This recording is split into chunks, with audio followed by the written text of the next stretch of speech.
안녕하세요. 오늘도 예배 전에 찬송 부르는 시간을 갖도록 하겠습니다. 구악 찬송가 56장, 일반 찬송가 285장, 241장 이렇게 순서대로 불러보도록 하겠습니다. 먼저 구악 찬송가 56장 알렐루야 불러보겠습니다. 이 노래는 아주 많이 해보지는 않았지만 그래도 국악 찬송가 이제 음반을 통해서 많이 들어보시기도 하셔서 어색하지는 않을 것 같습니다. 일단은 저랑 한번 같이 불러보고요. 그다음에 여러분들이 어디를 좀 헷갈려 하시는지 파악한 다음에 그 부분을 연습해 보도록 하겠습니다. 자, 전주 한번 부탁드립니다.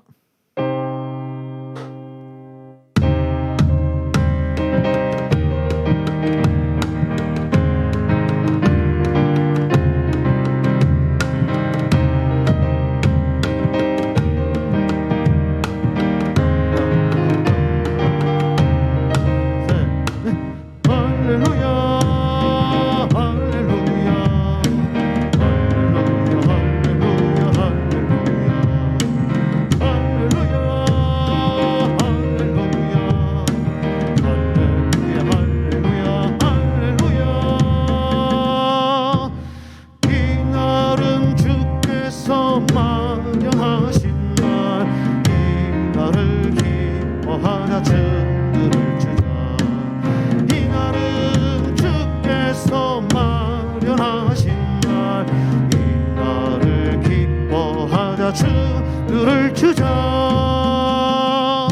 할렐루야 할렐루야 할렐루야 할렐루야 할렐루야 할렐루야 할렐루야 할렐루야 할렐루야 할렐루야.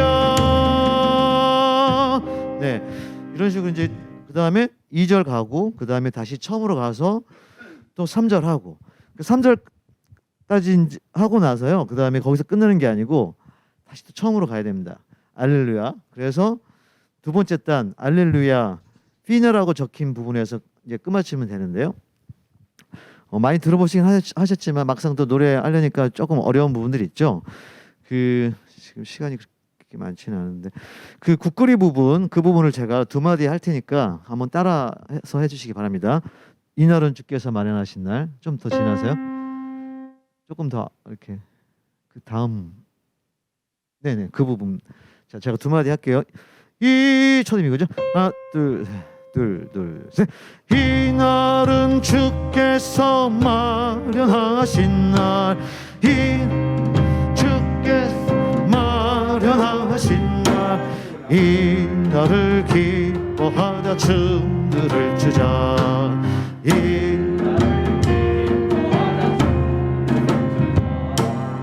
이날은 주께서 마련하신 날. 이날은 주께서 마련하신 날. 이날을 기뻐하자 춤을 추자. 이날을 기뻐하자 춤을 추자. 네, 너무 훌륭하게 잘 따라 하셨습니다.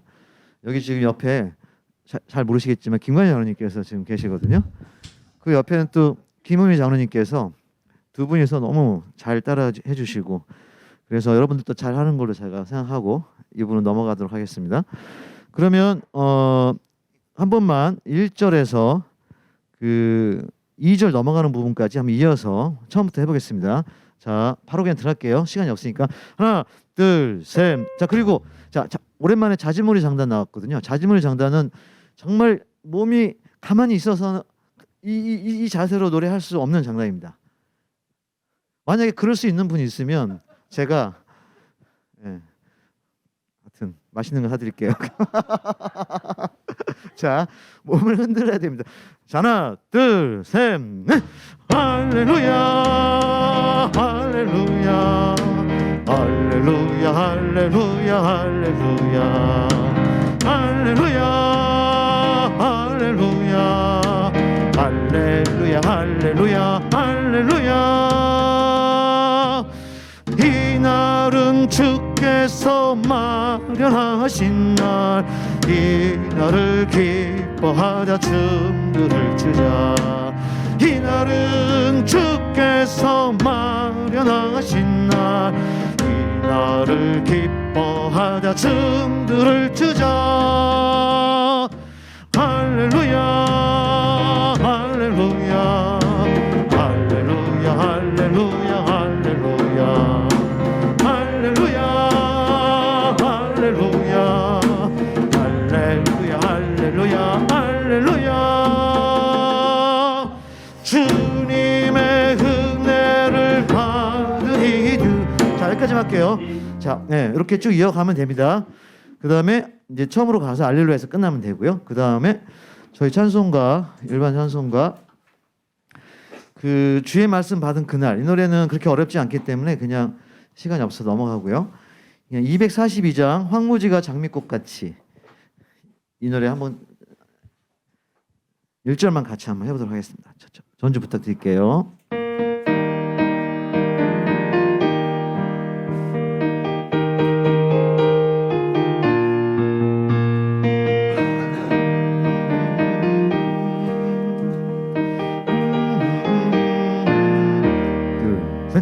황무지가 장미꽃같이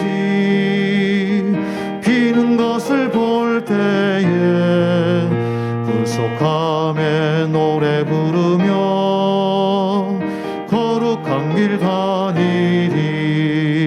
거기 거룩한 그 길에 검은 구름 없으니 낮과 같이 맑고 밝은 거룩한 길 가니리.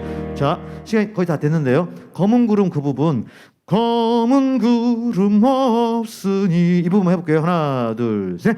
검은 구름 없으니. 네, 잘하셨습니다. 그리고 주의할 점은 1, 2, 3절 하고 짧은 간주 후에 4절, 5절 있으니까요. 그 점에 주의해서 불러주시기 바랍니다. 감사합니다.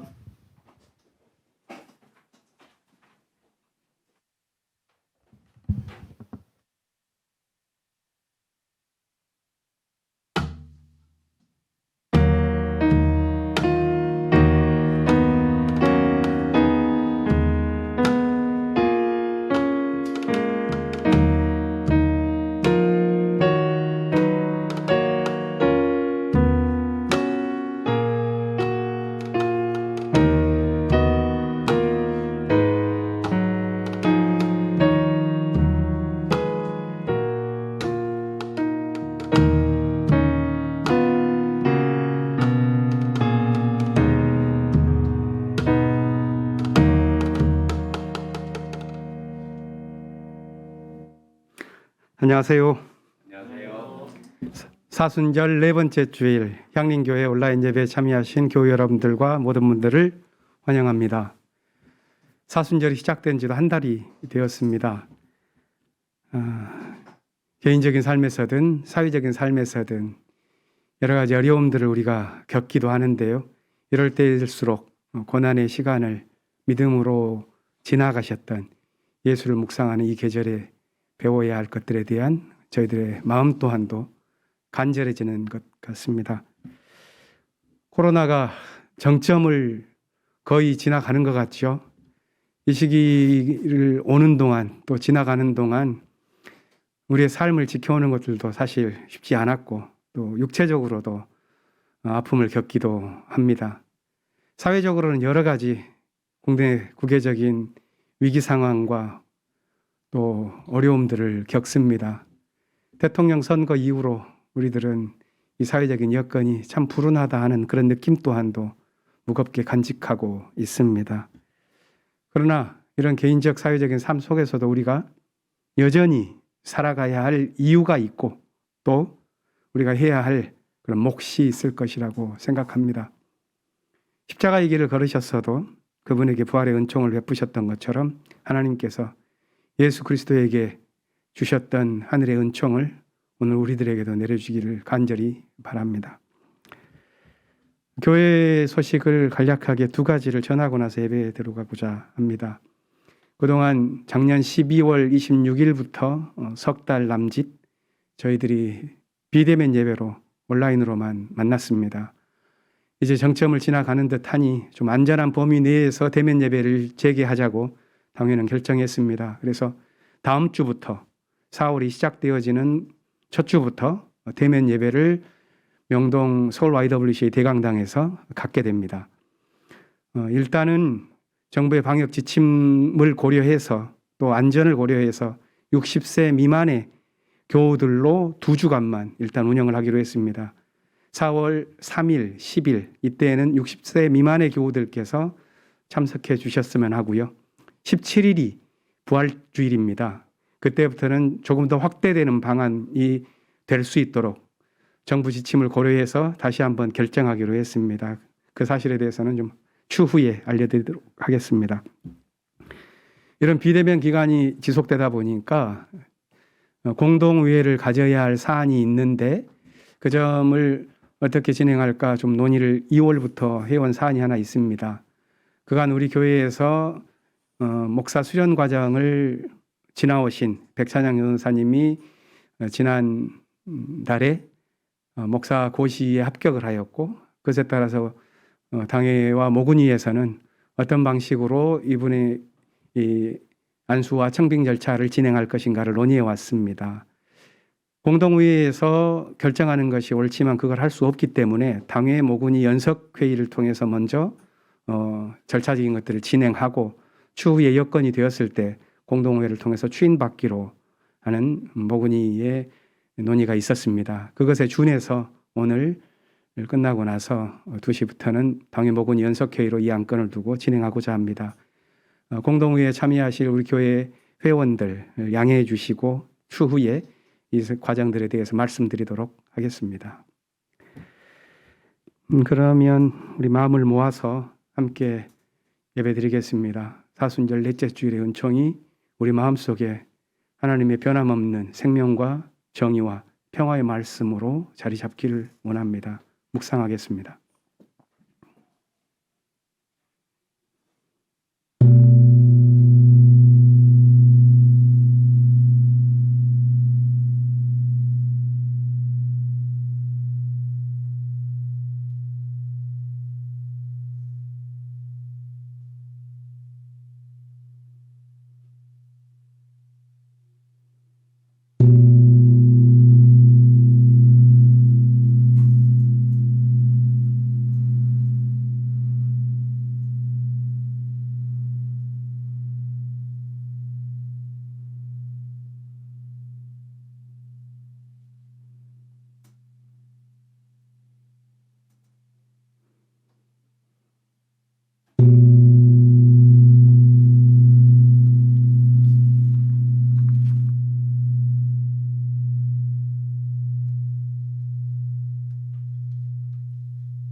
주님은 나의 피난처, 나를 재난에서 지켜주실 분.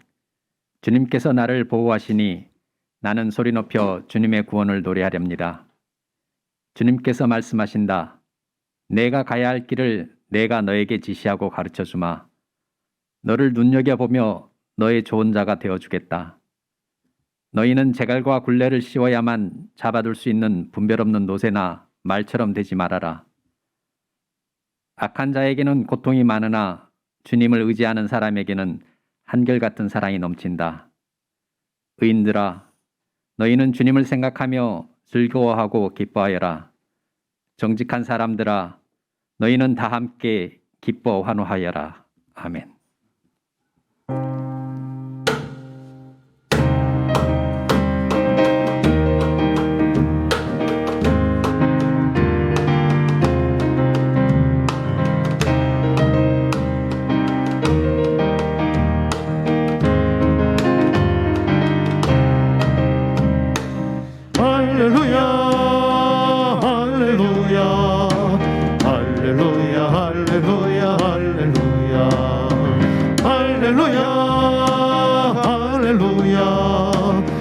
할렐루야 할렐루야 할렐루야. 이날은 주께서 마련하신 날, 이날을 기뻐하자 춤들을 추자. 이날은 주께서 마련하신 날, 이날을 기뻐하자 춤들을 추자. 할렐루야 할렐루야 할렐루야 할렐루야 할렐루야 할렐루야 할렐루야 할렐루야 할렐루야. 주님의 은혜를 받은 이들아, 이날을 기뻐하자 춤들을 추자. 주님의 사랑을 받은 이들아, 이날을 기뻐하자 춤들을 추자. 할렐루야 할렐루야 할렐루야 할렐루야 할렐루야 할렐루야 할렐루야 할렐루야 할렐루야. 세상의 수고로 지친 이들아, 주 앞에 나와서 위로받으라.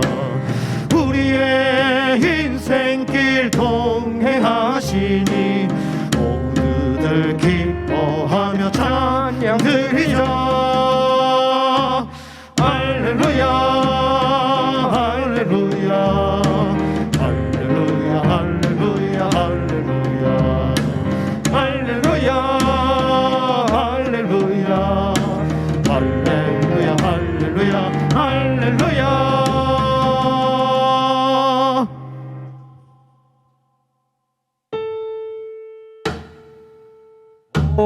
복되고도 복되어라. 이런 사람 복되어라. 거역한 죄 용서받아 죄의 허물 벗은 사람. 고난이 홍수처럼 밀어닥쳐 올지라도 믿음 깊은 그에게는 미치지 못하리라. 의인들아 기뻐하라. 주님에게 감사하라. 마음 바른 사람들아, 모두 함께 기뻐하라.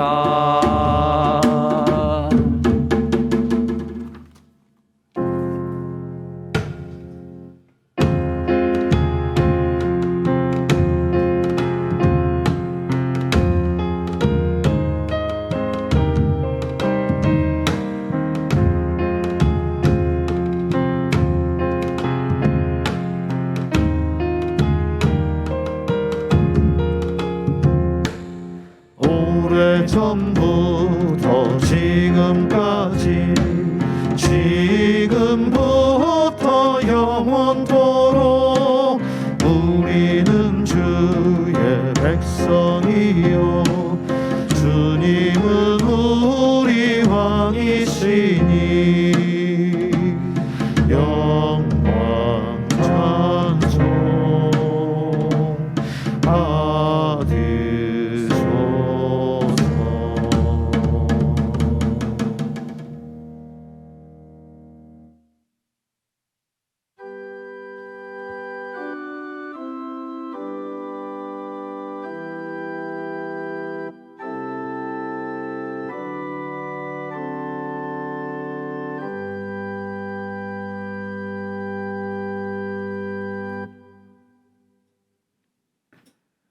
사순절 새벽기도로 날마다 우리를 불러주신 하나님, 오늘 사순절 네 번째 주일 예배로 저희를 또한 인도해 주시니 감사드립니다.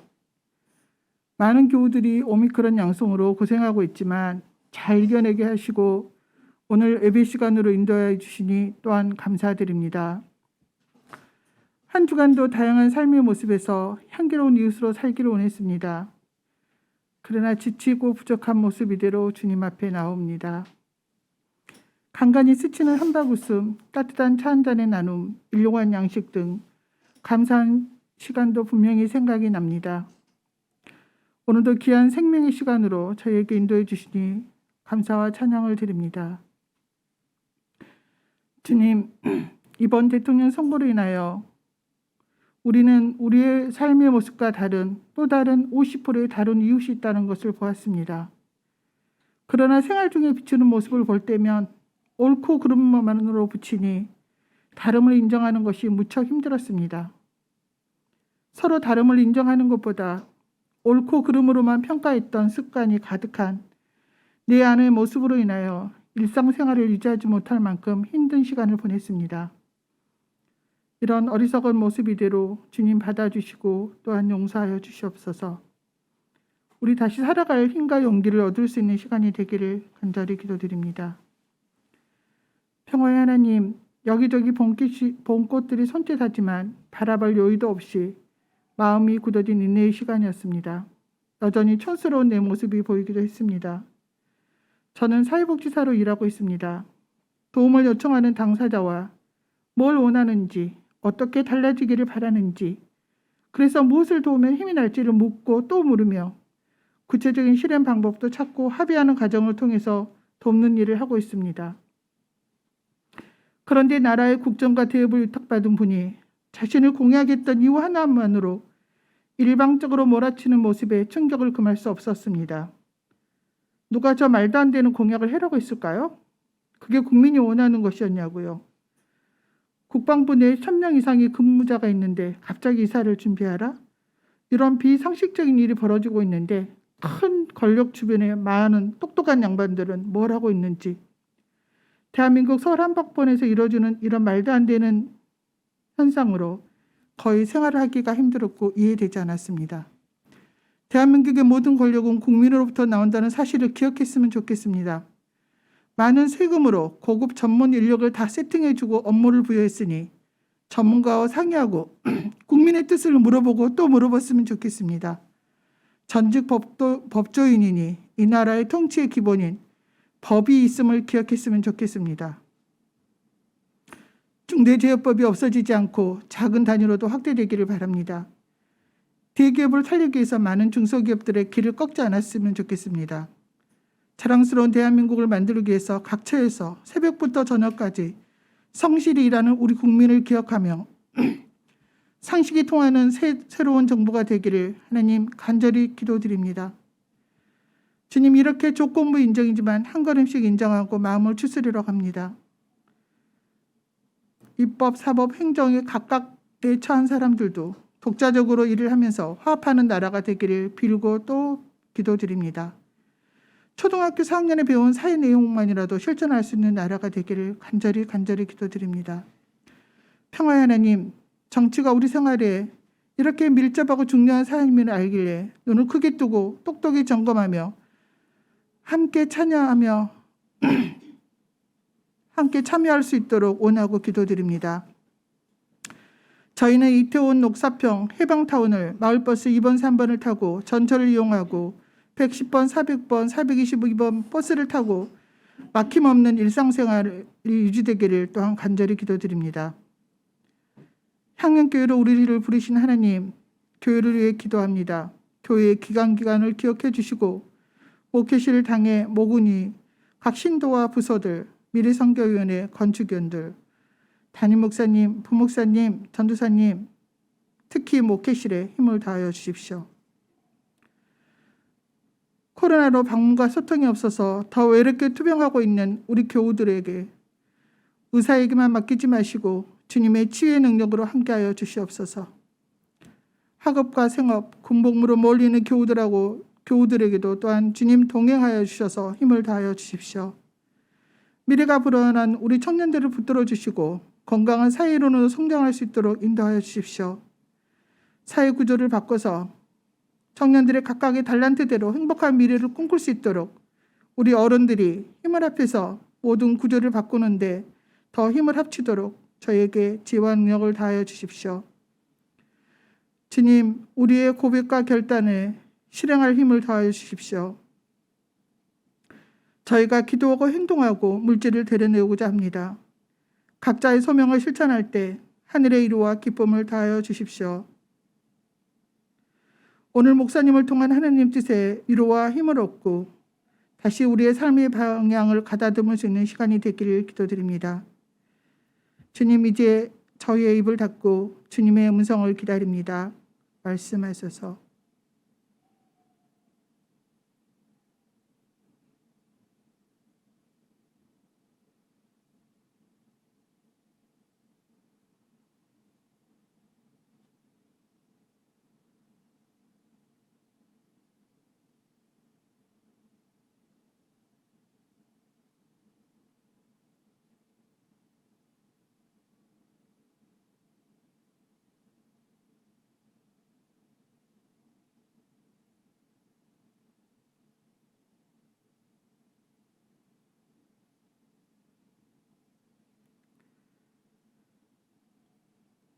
서로의 다름을 인정하고 평화의 일꾼으로 살아내기를 바라시는 예수님 이름으로 기도드립니다. 평화 이루소서 평화 이루소서 주여 평화 이루소서 평화 이루소서 평화 이루소서 주여 평화 이루소서.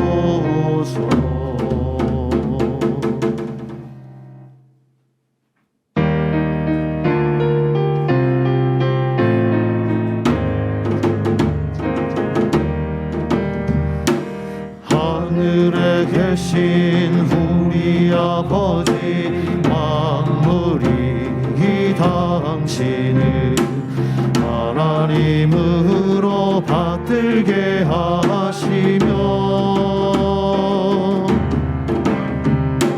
당신의 뜻이 하늘에서 이루어지듯이 이 땅 위에 이루어 주소서. 오늘날 우리에게 일용할 양식을 주시고 우리가 우리에게 죄 지은 자들을 용서하듯이 우리들의 잘못을 용서하여 주시고 연약한 우리 유혹으로부터 보호하여 주시고 모든 악에서 구하여 주소서.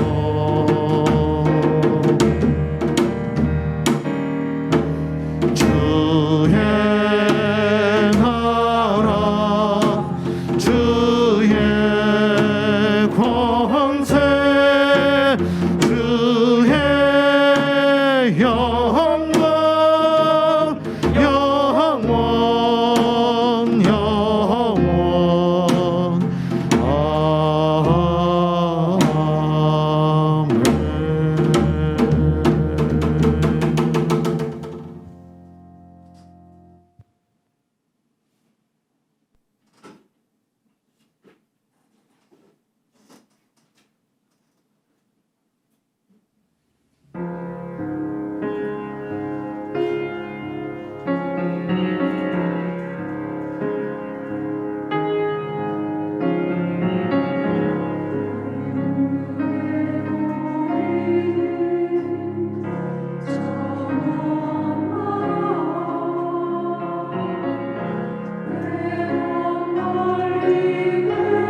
오늘의 하늘 말씀은 제1성서의 여호수아기와 제2성서의 고린도후서입니다. 먼저 여호수아기 5장 9절에서 11절 말씀을 읽겠습니다. 제1성서 330쪽입니다. 주님께서 여호수아에게 말씀하셨다. 너희가 이집트에서 받은 수치를 오늘 내가 없애버렸다. 그리하여 그곳 이름을 오늘까지 길갈이라고 한다. 이스라엘 자손은 길갈에 진을 치고 그달 열 나흔 날 저녁에 여리고 근방 평야에서 유월절을 지켰다. 유월절 다음 날 그들은 그 땅의 소출을 먹었다. 바로 그날에 그들은 누룩을 넣지 않은 빵과 볶은 곡식을 먹었다. 그 땅의 소출을 먹은 다음 날부터 만나가 그쳐서 이스라엘 자손은 더 이상 만나를 얻지 못하였다. 그들은 그 해에 가나안 땅에서 나는 것을 먹었다. 이어서 제2성서의 고린도후서 5장 16절에서 21절까지의 말씀을 읽겠습니다. 제2성서 310쪽입니다. 그러므로 이제부터 우리는 아무도 육신의 잣대로 알려고 하지 않습니다. 전에는 우리가 육신의 잣대로 그리스도를 알았지만 이제는 그렇지 않습니다. 누구든지 그리스도 안에 있으면 그는 새로운 피조물입니다. 옛것은 지나갔습니다. 보십시오, 새 것이 되었습니다. 이 모든 것은 하나님에게서 났습니다. 하나님께서는 그리스도를 내세우셔서 우리를 자기와 화해하게 하시고 또 우리에게 화해의 직분을 맡겨주셨습니다. 곧 하나님께서 사람들의 죄과를 따지지 않으시고 화해의 말씀으로 우리에게 맡겨주심으로써 세상을 그리스도 안에서 자기와 화해하게 하신 것입니다. 그러므로 우리는 그리스도의 사절입니다. 하나님께서는 우리를 시켜서 여러분에게 권고하십니다. 우리는 그리스도를 대리하여 간청합니다. 여러분은 하나님과 화해하십시오. 하나님께서는 죄를 모르시는 분에게 우리 대신으로 죄를 씌우셨습니다. 그것은 우리가 그리스도 안에서 하나님의 의가 되게 하시려는 것입니다. 다 함께 여호수아기 5장 9절 말씀을 읽겠습니다. 주님께서 여호수아에게 말씀하셨다. 너희가 이집트에서 받은 수치를 오늘 내가 없애버렸다. 그리하여 그곳 이름을 오늘까지 길갈이라고 한다. 이 말씀으로 귀한 깨달음과 결단이 있으시기를 바랍니다.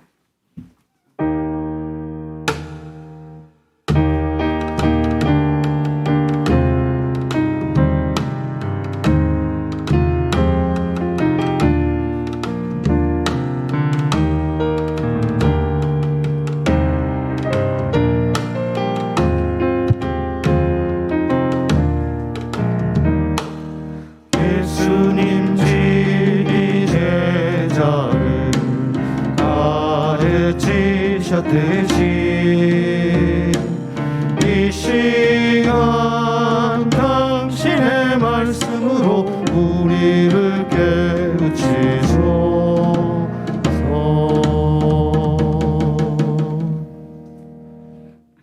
오늘 우리에게 주시는 복음서의 말씀은 누가복음서 15장 1절에서 3절, 11절 하반절에서부터 32절까지의 말씀입니다. 15장 1절입니다. 세리들과 죄인들이 모두 예수의 말씀을 들으려고 그에게 가까이 몰려들었다. 바리새파 사람들과 율법학자들은 투덜거리며 말하였다. 이 사람이 죄인들을 맞아들이고 그들과 함께 음식을 먹는구나. 그래서 예수께서는 그들에게 이 비유를 말씀하셨다. 어떤 사람에게 아들이 둘 있는데 작은 아들이 아버지에게 말하기를 아버지, 재산 가운데서 내게 돌아올 몫을 내게 주십시오 하였다. 그래서 아버지는 살림을 두 아들에게 나누어 주었다. 며칠 뒤에 작은 아들은 제 것을 다 챙겨서 먼 지방으로 가서 거기서 방탕하게 살면서 그 재산을 낭비하였다. 그가 모든 것을 탕진했을 때에 그 지방에 크게 흉년이 들어서 그는 아주 궁핍하게 되었다. 그래서 그는 그 지방의 주민 가운데 한 사람을 찾아가서 몸을 의탁하였다. 그 사람은 그를 들로 보내서 돼지를 치게 하였다.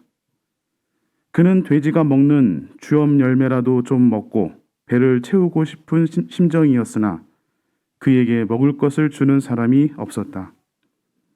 그제서야 그는 제정신이 들어서 이렇게 말하였다.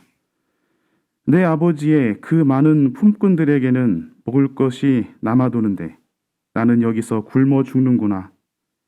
내가 일어나 아버지에게로 돌아가서 이렇게 말씀드려야 하겠다. 아버지, 내가 하늘과 아버지 앞에 죄를 지었습니다. 나는 더 이상 아버지의 아들이라고 불릴 자격이 없으니 나를 품꾼의 하나로 삼아 주십시오. 그는 일어나서 아버지에게로 갔다. 그가 아직도 먼 거리에 있는데 그의 아버지가 그를 보고 측은히 여겨서 달려가 그의 목을 껴안고 입을 맞추었다. 아들이 아버지에게 말하였다.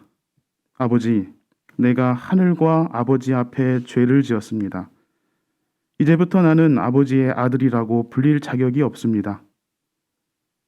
그러나 아버지는 종들에게 말하였다.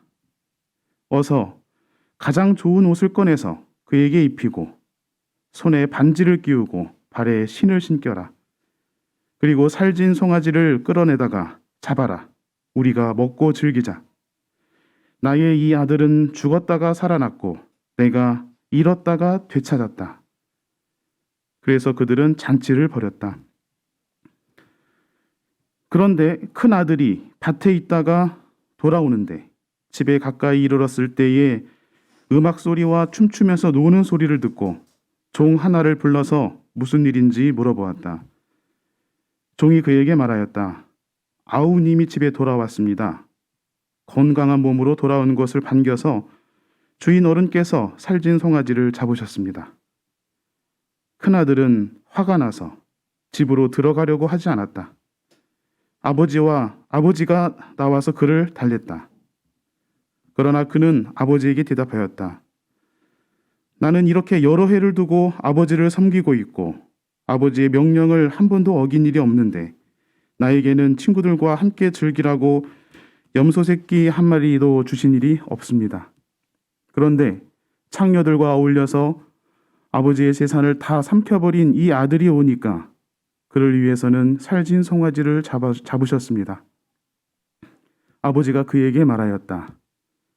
얘야, 너는 늘 나와 함께 있으니 내가 가진 모든 것은 다 네 것이다.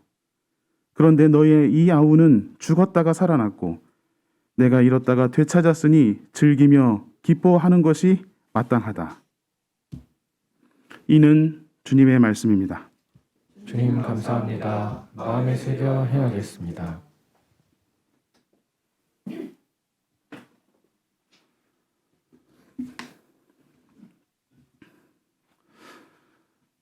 오늘 우리는 탕자의 비유로 알려진 예수의 비유 이야기를 복음서 말씀으로 읽었습니다.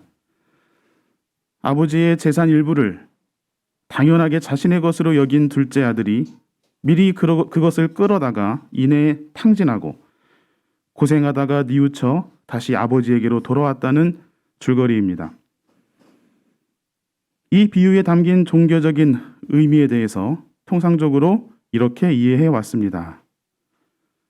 아버지의 마음을 헤아리지 못하고 아버지의 재산을 제 것인 양 끌어다 탕진해버린 철없는 아들은 하나님이 베풀어 주신 은총에 감사할 줄 모르고 하나님을 떠나 죄를 지은 인간에 비유되었습니다.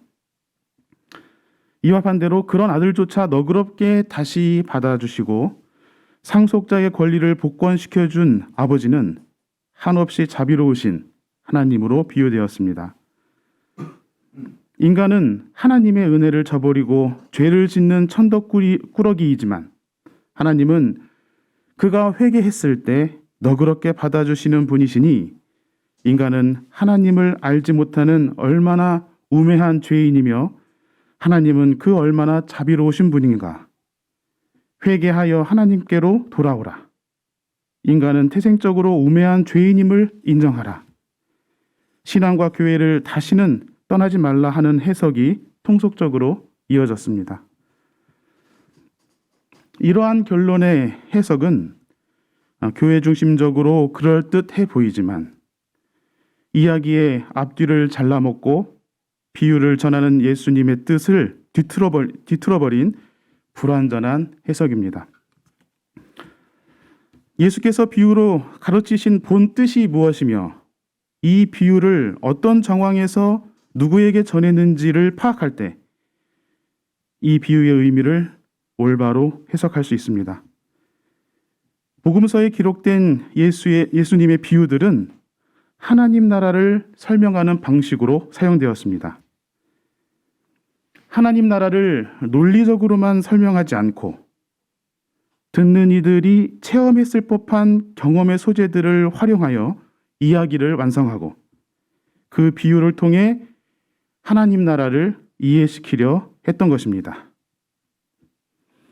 이렇게 은유적으로 비유를 사용하여 설명했을 때 청중은 자신이 몸으로 각인했던 체험, 그때의 감동과 깨달음으로 하나님 나라를 이해할 수 있었습니다. 논리적으로 아리송하게 이해하는 것이 아니라 감동적으로 하나님 나라에 대해 이해할 수 있었습니다. 예수님은 이성과 감성, 덕성으로 종교심을 가르친 탁월한 교육자였습니다. 삶의 동력으로 하나님 나라를 역동적으로 이해할 수 있도록 가르치셨습니다. 누가복음 15장에는 세 개의 비유가 등장합니다. 이 세 개의 비유 모두 잃어버린 것을 되찾았을 때 만끽할 수 있는 기쁨에 초점이 맞춰져 있습니다. 3절에서 7절까지는 잃어버린 양을 되찾는 비유입니다. 99마리 양을 가지고 있다 하더라도 한 마리를 잃어버리면 그 양을 찾을 때까지 찾으려고 애쓰고 또 찾으면 얼마나 기쁘겠느냐. 99마리를 갖고 있어도 잃어버린 한 마리의 양을 찾으면 그렇게나 기쁜 것이다 하는 내용입니다. 두 번째 비유는 8절에서 10절까지 잃어버린 드라크마 동전의 비유입니다. 속뜻은 첫 번째 비유와 같습니다. 9입의 동전을 가지고 있지만 한 입의 동전을 잃어버렸을 때 등불을 켜고 집안을 샅샅이 뒤지고 또 그것을 찾으면 그 기쁨이 매우 크다는 내용입니다. 양을 돌본 경험이 있는 사람, 한 입의 드라크마가 삶에 있어서 매우 기묘한 사람들이 이 비유를 들었을 때 되찾음의 기쁨에 크게 공감할 것입니다. 그런 기쁨이 곧 하나님의 기쁨인데 죄인이라고 간주된 사람이 의인으로 다시 인정받고 자유인으로 당당하게 살아갈 때 하나님은 되찾은 것처럼 그렇게 기뻐하신다는 것입니다. 세 번째 비유는 오늘 우리가 함께 나눈 말씀입니다. 앞선 두 개의 비유와 마찬가지로 이어지고 있는 이 세 번째 비유는 역시 탕자의 비유가 아닌 잃어버린 아들을 되찾은 비유로 인식해야 합니다. 이 비유를 훑어보겠습니다. 둘째 아들의 요구에 따라 아버지는 재산을 분할하여 두 아들에게 나누어 줍니다. 둘째는 작심하고 집을 떠나 재산을 탕진했는데 엎친 데 덮쳐서 흉년을 맞아 둘째는 바닥 인생을 살게 되었습니다. 로마의 가축인 돼지를 사육하는 가장 천한 일을 하다가 돌이켜 아버지 집의 품꾼으로 다시 돌아가기로 작정합니다. 그러나 아버지는 둘째를 품꾼이 아닌 상속자로 다시 맞아줍니다. 가장 좋은 옷을 입혀서 상속자의 지위를 회복시켜 주었고 또 반지를 끼워 주어서 상속자의 권위를 회복시켜 주었습니다. 또 신발을 신겨서 상속자로서 자유롭게 살아갈 수 있도록 해주었습니다. 부모님은 자식을 끝까지 사랑한다지만 이토록 사랑할까요? 이전의 두 비유를 연상하면서 둘째를 되찾은 아버지의 큰 기쁨에 주목해 봅니다. 여기에다 앞선 두 개의 비유와 다르게 하나의 에피소드가 더 추가됩니다. 첫째 아들의 등장입니다. 아버지의 재산을 탕진한 동생을 아버지는 상속자로 받아주었고 잔치를 벌이고 있다는 소식에 첫째는 아버지에 대한 섭섭함을 강하게 내비칩니다. 나눠받은 아버지의 재산을 잘 지키고 성실하게 살아온 첫째로서는 어쩌면 당연한 반응일진데 이 이야기의 결말은 성급하게 아버지의 한마디로 정리됩니다. 내 재산은 너의 재산이나 다름없단다. 그런데 너의 아우는 죽었다가 살아난 셈이니 내가 기뻐하지 않을 수 있느냐? 첫째 아들의 불만을 토로하는 장면에서 첫째는 아버지와 다른 태도로 동생을 바라보고 있음을 알 수 있습니다. 재산을 두고 너와 나를 구분짓는 첫째지만 아버지에게는 첫째나 둘째나 모두 한 가족입니다. 가족이 되게 하는 진료는 사랑이라고 하는 악교입니다. 사랑이 없으면 친족도 남이 되지만 사랑의 힘은 누구라도 가족이 되게 합니다. 잃어버린 가족을 되찾은 기쁨에 아버지는 집중하면서 가족을 향한 사랑을 보여주고 있습니다. 아버지에게는 가족을 사랑하는 마음이 가득 차 있지만 첫째 아들의 주 관심사는 재산에 있습니다. 무엇이 너의 것이냐? 나의 지켜야 할 것은 이것이다. 그런 그의 마음에는 사랑이 머물 자리가 없어 보입니다. 주목할 관건은 사랑입니다. 둘째를 맞아들인 아버지의 기쁨은 결국 사랑에서 기인한 것이었습니다. 사랑이 있다면 천국의 기쁨이 뒤따릅니다. 비유 말미에 등장한 이 첫째 아들은 사랑 없이 율법을 해석하며 자신의 기득권을 지키는 자들, 곧 15장 1절과 2절에서 등장하는 율법학자와 바리새인을 빗댄 인물로 보입니다. 그들은 예수를 비난했습니다. 죄인으로 지목된 세리들과 식사의 친교를 나누며 어울리는 예수를 비난했습니다. 그러나 예수는 그들의 단죄에 동의하지 않았습니다. 그들의 독사와도 같은 폭력을 거절했습니다. 율법을 거들먹거리며 세리를 죄인으로 규정하는 일은 당시에 쉬운 일이었고 또 그들에게는 퍽 이로운 조치였습니다. 율법은 민족주의적 영향력 아래 헤게모니를 획일화시키는 기능으로 오용되어 있었습니다. 로마를 위하여 동족의 세금을 걷는 세리들은 민족의 적으로 간주되기 십상이었고 민족의 적을 율법으로 쉽사리 죄인이라고 그런 굴레를 씌울 수 있었습니다. 그리고 그런 규정을 주장하는 그들, 율법학자와 바리새인은 권력을 용이하게 획득할 수 있었습니다. 그러나 예수님은 첫째 아들을 등장시켜서 그들의 사랑 없는 율법 해석을 지적하고 있습니다. 사랑 없이 자기 재산에 연연하며 제 아우를 못마땅해 하는 첫째 아들처럼 율법을 이용하여 힘없는 사람들을 죄인 취급하는 너희가 올바르냐?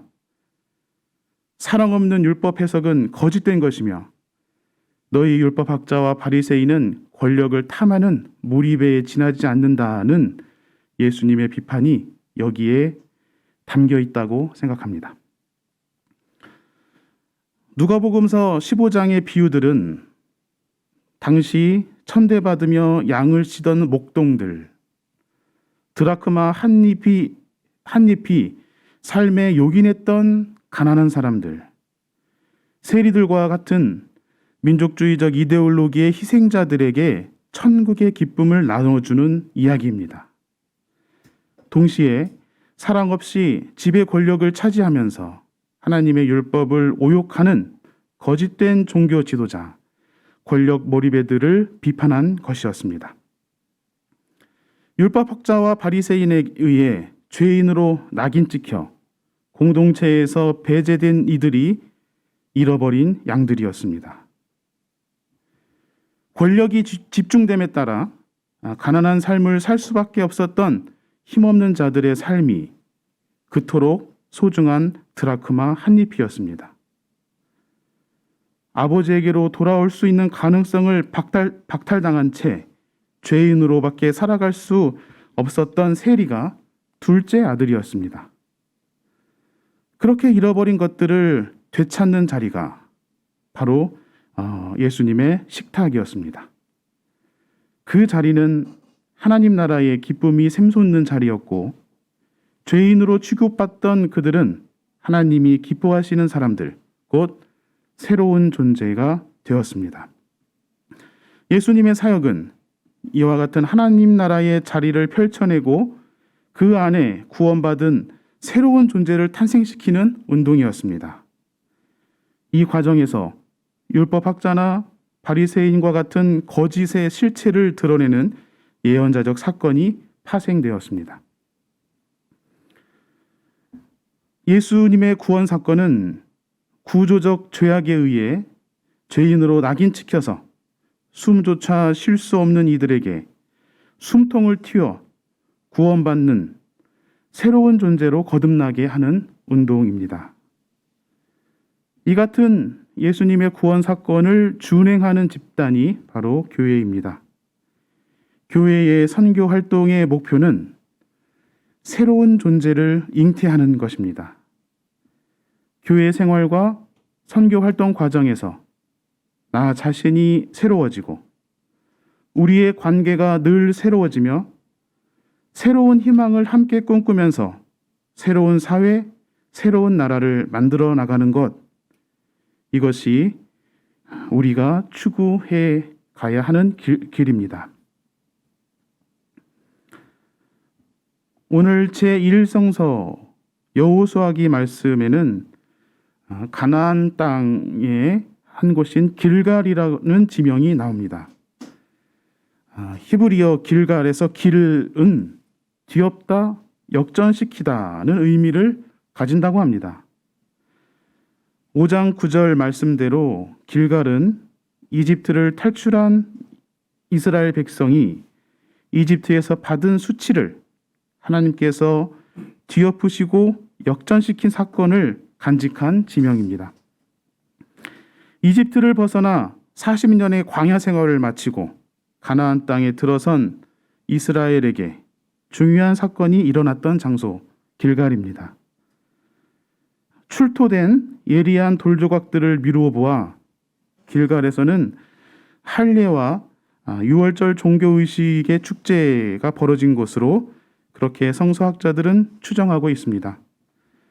할례를 겸한 이와 같은 종교의식은 일종의 성년의식이었는데, 이러한 문화, 할례를 통해 성년의식을 거행하는 이러한 문화는 북동쪽 메소포타미아나 이스라엘 지방의 그 블레셋 문화권에서는 거의 찾아볼 수 없는 야외족 속의 유일한 흔적이라고 합니다. 할례는 세례와 성만찬과 같은 종교 의례였습니다. 야훼 사상을 따르기로 결단하는 의례였습니다. 그 결단을 몸에 새기고 평생토록 그것을 기억하도록 하는 그런 의례였습니다.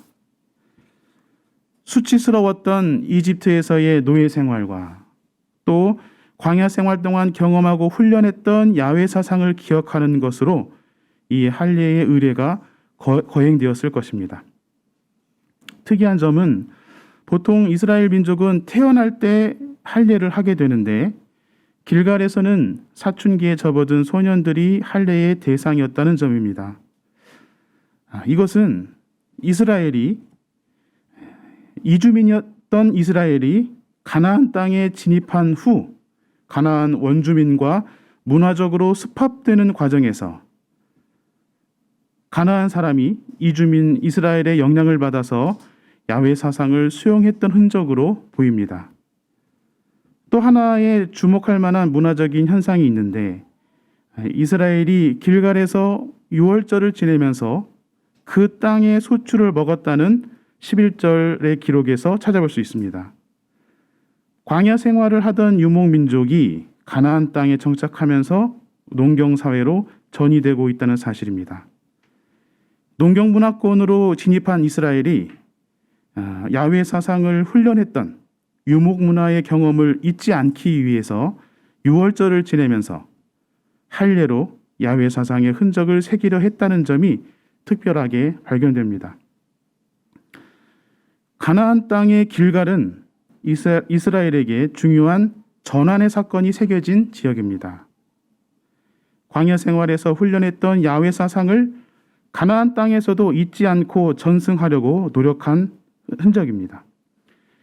이집트에서 노예였던 그들이 야훼 사상으로 자유인이 된 것을 기억했고, 편안한 농경 문화권으로 진입했지만 노예와 떠돌이를 돌보시는 유목 문화권의 야훼 사상을 기억했습니다. 이 기억들을 집단적으로 전승하기 위해 매해 6월절에 포피의 언덕이라고 불리우는 길갈에서 할례 의식과 축제를 벌였습니다. 이러한 문화적 노력은 부를 축적할 수 있는 가나안 땅의 농경 문화와 또 거기에서 파생되는 바알 종교의 만모니즘에 저항한 흔적이지 않을까 생각됩니다. 만모니즘에 젖어들지 않고 유월절 종교의식을 통해 야훼 사상을 기억하는 새로운 존재로 환원시키기 위한 문화적인 분투가 바로 길갈에서 이루어졌던 것입니다. 야훼 사상을 할례로서 몸에 새기면서 너희가 이집트에서 받은 수치를 오늘 내가 없애버렸다. 이전의 수치를 없애고 너희를 새로운 존재로 만든 나를 기억하라 하는 야훼의 선언을 마음에 새겼던 것입니다. 길갈은 새로운 존재로 담금질하는 용광로와 같은 곳입니다. 우리에게 신앙의 마음자리를 살피며 신앙을 지켜갈 수 있는 길갈의 용광로가 필요합니다. 길갈이라고 하는 이 중요한 종교적 상징어가 할례라는 남성 중심 문화의 잔재로 채색되어 있어 유감스럽습니다만 길갈에 담긴 상징적 의미는 우리가 되새길 필요가 있겠습니다. 가나안 땅 원주민 사회에서 풍요의 신으로 추앙받던 바알을 따르지 않고 노예의 편에서 이집트 제국에 대항했던 야훼 사상을 길갈에서 그 야훼 사상이 길갈에서 찬양되었습니다. 광야 떠돌이 히브리 편에서 정의로운 율법을 고안하고 예언자 신앙을 배태한 야훼 사상을 지켜내기 위해 분투했던 이스라엘의 길갈은 우리에게 신앙의 중요한 흔적으로 간직할 만합니다. 우리는 올해 사순절을 지내면서 새벽 기도회로 모이고 있습니다. 짧은 시간 온라인으로 모이고 있습니다만 이 시간이 우리에게 새로운 존재의 작은 길갈이 되기를 바랍니다. 길갈은 하나님의 선포가 들려오는 자리입니다. 너희가 이집트에서 받은 수치를 오늘 내가 없애버렸다. 내가 너희를 새롭게 하였다. 하나님을 만나는 시간 속에서 그러한 길갈의 선포가 메아리치는 날마다 새로운 존재됨을 경험하는 우리 삶이 되기를 또한 바라봅니다. 새로운 존재는 사도 바울의 언어로 새로운 피조물입니다. 예수 그리스도의 희생으로 말미암아 우리는 새로운 존재가 되었다는 선언입니다. 바울이 강조하는 그리스도의 희생의 의미는 단도직입적으로 유대민족 중심주의를 배격하는 것이었습니다. 이방 그리스도인에게 유대주의의 율법이 강요될 수 없다는 것입니다. 유대주의가 설치해 놓은 수많은 율법을 통과해야만 그리스도교 신앙이 만들어지는 것이 아니라는 것입니다. 십자가로 극명하게 드러난 예수 그리스도, 그의 말씀과 생애를 본받으며 신앙을 얻을 수 있는 것이지 유대주의 율법의 거르게를 통과하여 얻는 것이 아니라는 것입니다. 바울의 관점에서 유대 율법주의는 이방인에게 걸림돌이 되는 것이었고, 이방인이 유대인의 율법을 따라가는 사이에 율법주의의 노예가 되어 결국 그들 기득권의 양분이 되고 만다는 것을 바울은 일찍이 간파했습니다. 율법이 아니라 예수 그리스도로 말미암아 우리는 새로운 피조물이 되었으니, 바울이 없는 틈에 고린도 교회를 방문한 예루살렘 유대주의자들에게 더 이상 휘둘리지 말라는 권면의 내용이 오늘 봉독한 고린도 후서의 말씀입니다. 사도 바울에 의하면 새로운 피조물은 하나님과 화해를 이룬 존재입니다. 화해라는 것은 현상적으로 하나가 된 것이며, 역동적으로 교감하는 것이며, 심미적으로 하나의 공감대를 형성한 상태를 표현한 것입니다.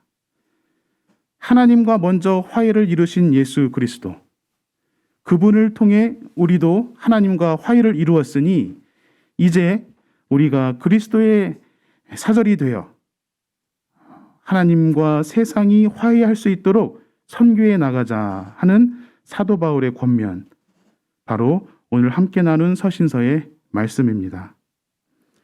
여기에서 우리는 새로운 존재의 역할과 사명이 무엇인지 알게 됩니다. 오늘 우리에게 주어진 새 성서 본문을 관통하는 주제는 새로운 존재로 꼽았습니다. 잃어버린 것을 되찾은 기쁨의 자리, 그 하나님 나라의 자리에서 변화된 사람, 죄인으로 취급받았지만 이제 하나님의 기쁨이 되는 사람, 그가 바로 새로운 존재입니다. 새로운 존재는 하나님의 사랑 안에서 태동합니다. 둘째 아들이 새로운 존재가 될 수 있었던 데에는 아버지의 큰 사랑이 있었기 때문입니다. 우리 선교 활동에서 새로운 존재가 잉태되기를 바란다면 그보다 먼저 우리가 하나님의 사랑 안에 있어야 합니다. 사랑이 있으면 하나님 나라의 기쁨이 뒤따르고 그 기쁨 속에서 새로운 존재가 솟아납니다. 길갈은 하나님의 음성이 들려오는 곳입니다. 너는 새로운 존재라는 하나님의 선언을 들을 수 있는 곳으로, 그곳으로 깊이 들어가는 훈련이 우리에게 필요합니다. 길갈에서 하나님의 사랑을 더욱 깊이 깨달을 수 있을 것입니다. 새로운 존재로 선언받은 우리들은 그리스도의 사절이라고 사도 바울은 우리에게 전합니다. 하나님과 이 세상이 화해하여 새로운 세상이 되도록 우리는 그리스도의 사절로 새로운 존재로 부르심을 받았습니다. 새로운 존재는 하나님의 사랑에서 나와서 깊은 곳에 길갈을 품어 하나님과 화해하는 새로운 세상을 창조해 나가는 존재입니다. 우리는 새로운 존재의 공동체입니다. 우리가 꿈꾸는 모든 일들 속에서 새로운 존재됨을 경험하고 우리의 사역 가운데 새로운 존재들이 솟아나고 우리의 기도와 헌신으로 새로운 세상이 창조되기를 소망합니다. 사랑의 근원이신 하나님께서 우리 향림 공동체를 사랑하시되 끝까지 사랑해 주시기를 간절히 기도합니다. 침묵으로 기도합시다.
주의 말씀 받은 그날 참 기쁘고 복되도다.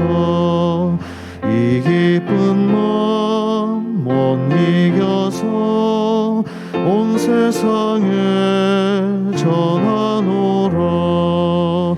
기쁜 날 주 나의 죄 다 씻은 날 늘 깨어서 기도하고 늘 기쁘게 살아가리. 기쁜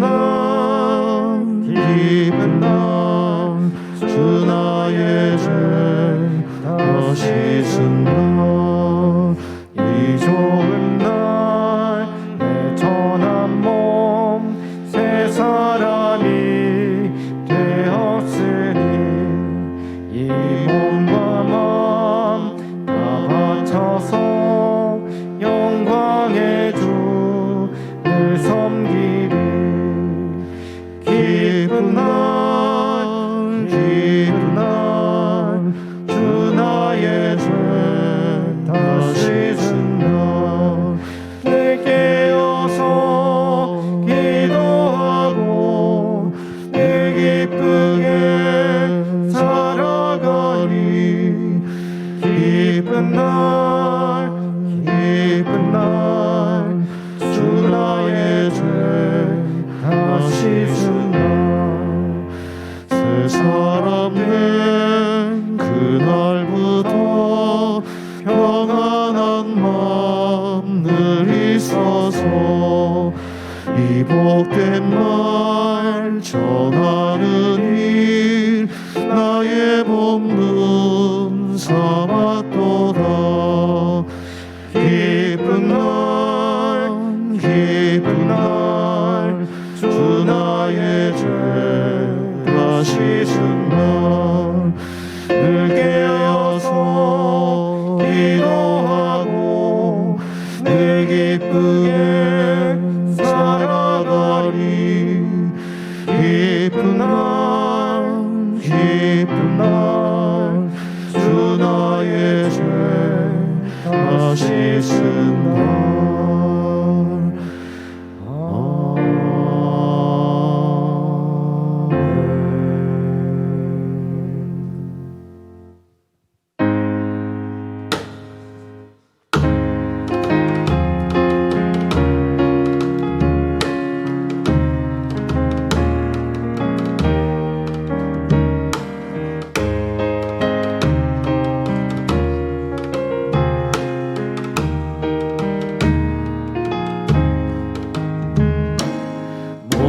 모든 것이 주께로부터 왔사오니 우리의 정성 한데 모아 바치나이다.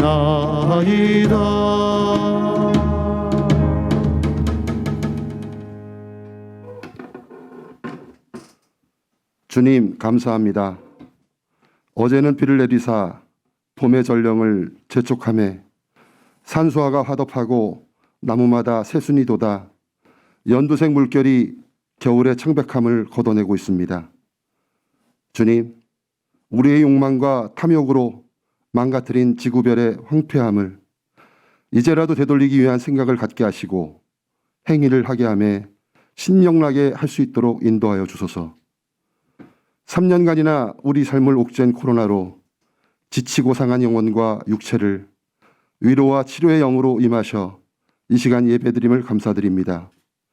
우리가 이 시간 쉬운 삶을 살려 하고 불편함을 피하고 남의 눈을 피하고 안위만을 찾는 주님이 걸어가셨던 살아내신 그 길을 따라하기도 안 하며 위로의 근원으로 삼은 건 아닌지, 결코 내 행복이 이웃의 아픔과 고통과 슬픔과 관계없이 성립될 수 있는지에 대한 뻔한 답을 알면서도 피하는 삶을 산 건 아닌지 생각해 주심에 감사드립니다.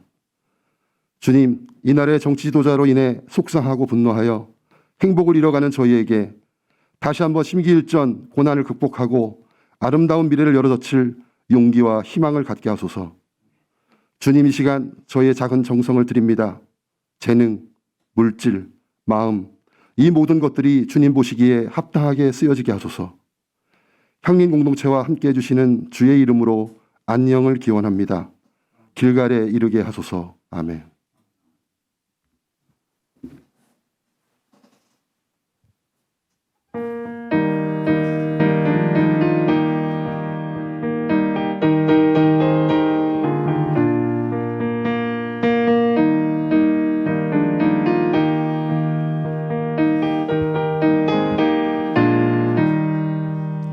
황무지가 장미꽃같이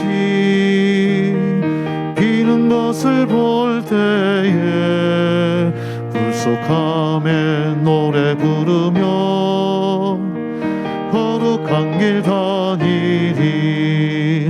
거기 거룩한 그 길에 검은 구름 없으니 낮과 같이 맑고 밝은 거룩한 길 다니리. 하나님의 아름다움과 그의 영광 볼 때에 모든 괴로움 잊어버리고 거룩한 길 다니리. 거기 거룩한 그 길에 검은 구름 없으니 낮과 같이 맑고 밝은 거룩한 길 다니리. 마른 땅에 샘물 터지고 사막에 물 흐를 때 기쁨으로 찬송 부르며 거룩한 길 다니리. 거기 거룩한 그 길에 검은 구름 없으니 낮과 같이 밝고 밝은 거룩한 길 다니리.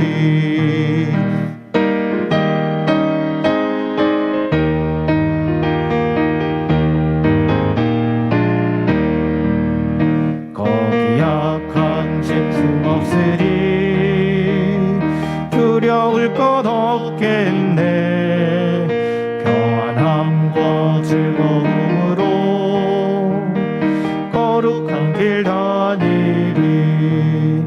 거기 거룩한 그 길에 검은 구름 없으니 낮과 같이 밝고 밝은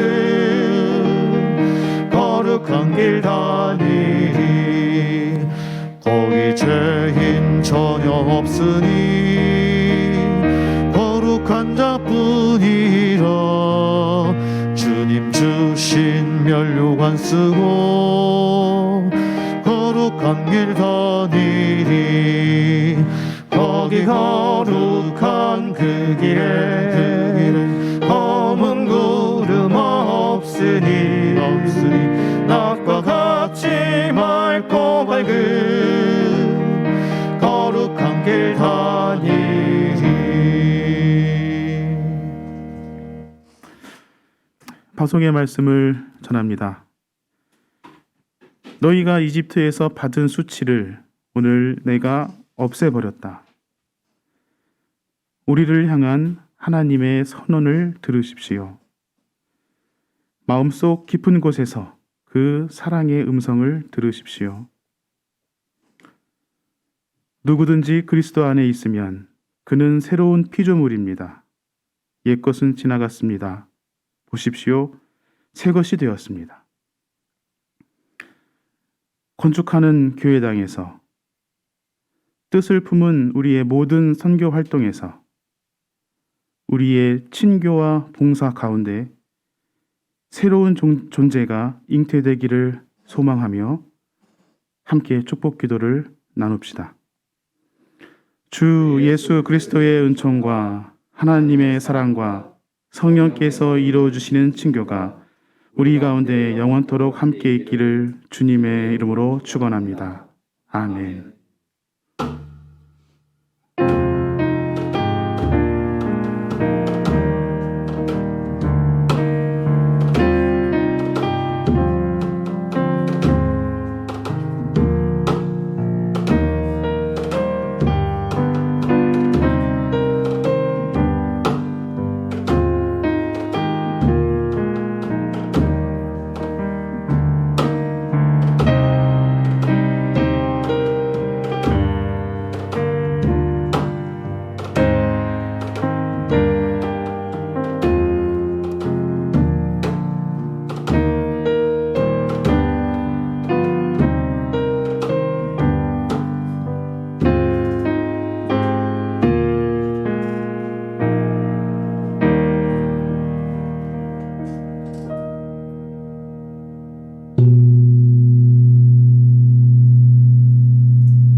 오늘 사순절 네 번째 주일 예배에 참여하신 모든 분들 환영합니다. 코로나의 마지막 파도가 무척이나 세게 몰아치고 있습니다. 원래 오늘 사회는 최은석 장로님이 보실 예정이었으나 코로나 가능성이 있어서 4월 사회를 맡은 제가 좀 더 빠르게 사회를 맡게 되었습니다. 아마 주변에서도 코로나에 걸리신 분들 많이 계실 것 같습니다. 우리 교우들 중에서도 코로나에 걸리신 분들이 점점 늘어나고 있는 것 같은데요. 모두 다 건강하게 이 파고를 잘 넘어갈 수 있었으면 좋겠습니다. 공동 관심사 나눔 같이 보시겠습니다. 코로나19 사태가 정점을 지나가고 있습니다. 교우들의 건강과 안전을 위해 기도하며 다음 주부터 가능한 범위 내에서 대면 예배를 재개하고자 합니다. 아까 담임 목사님께서 말씀하셨듯이 4월 3일과 10일부터는 대면 예배를 재개합니다. 다만 제한적으로 60세 미만의 교우들이 참석해서 진행할 예정이고요. 그래서 예배 시작 전에 감격 어린 목소리로 우리 조계원 집사님께서 오늘의 이 예배가 마지막 온라인 예배가 될 수도 있다라는 말씀하셨는데 꼭 그렇게 되기를 희망합니다. 당의 모근이 연석회의가 오후 2시에 있습니다. 아까 마찬가지로 담임 목사님께서 말씀하셨듯이 안건은 백천양 전도사 청빙의 관한 건입니다. 그리고 오늘 공동회의가 열릴 수 없기 때문에 당의 모근이로 대체하는 것이고 나중에 공동회의를 가질 수 있게 되면 이 건에 대해서 추인하는 과정을 밟을 예정입니다. 그 바로 직후에 목회운영위원회에 있습니다. 그리고 사순절 온라인 새벽 기도회가 지금 계속 진행 중에 있습니다. 부활절까지 진행할 예정인데 굉장히 은혜롭게 진행되고 있습니다. 혹시 참석 못하신 분들은 꼭 새벽 기도에 나와 보시면 또 다른 향리를 보게 되실 수도 있을 것 같습니다. 그리고 우크라이나 어린이와 난민을 위한 특별 헌금을 진행하고 있습니다. 한국기독교회협의회 여성위원회에서 주관하는 구호 운동에 동참하고자 2주간, 그래서 이번 주부터 다음 주까지 진행할 예정입니다. 온라인으로 헌금을 해주실 때 이름 뒤에 난민 혹은 우크라라고 보내주시면 우크라이나 어린이 난민을 위한 특별 헌금으로 사용하도록 하겠습니다. 교육부 사순절 생태묵상 안아줘요가 진행되고 있음을 기억해 주시고요. 들녘 농산물 판매도 계속하고 있습니다. 관련돼서 백미, 현미, 찹쌀 계속 주문받고 있으니 필요하신 분들께서는 이옥희 권사님에게 연락 주시기 바랍니다. 교우 소식입니다. 백종수 집사의 모친 고 조현실 권사님께서 3월 23일에 소천하셨습니다. 유가족에게 하나님의 위로를 빕니다. 이번 주 일정 안내입니다. 이번 주 일정 안내 전에 아까 들녘 농산물 판매에 대해서 다시 한번 강조하는 그 안내 문구 왔습니다. 새로 도정한 쌀 주문 받습니다. 백미, 현미, 찹쌀 있습니다. 쌀 필요하시면 주문해 주세요. 이번 주 수요일까지 기억해 주세요. 수요일까지 주문해 주시면 감사하겠습니다. 생명환경위원회로부터 광고가 들어왔었습니다. 이번 주 일정 안내입니다. 장로임직 피택 예정자 피택 장로들 기도 모임이 3월 30일 교회 사무실에서 있을 예정이고요. 그다음에 사순절 특강 대선 이후의 신앙의 삶에 대해서 4월 3일 임시예배초에서 박매군 소장님 주관으로 강의가 있을 예정입니다. 그리고 우리 가락 모임 월수는 당분간 쉬고 있고요. 향림 강좌 성서와 신학 교회 홈페이지 유튜브에 영상으로 게시되고 있습니다. 청년 인문학 공부 모임 인문공학 매주 수요일 오후 7시 30분 온라인으로 진행되고 있습니다. 선교부 신학 공부 모임 4월 첫째, 둘째, 셋째 월요일 오후 8시에 온라인으로 진행되고 있습니다. 참고해 주시고요. 이번 주 성서 일과도 봐주시기 바랍니다.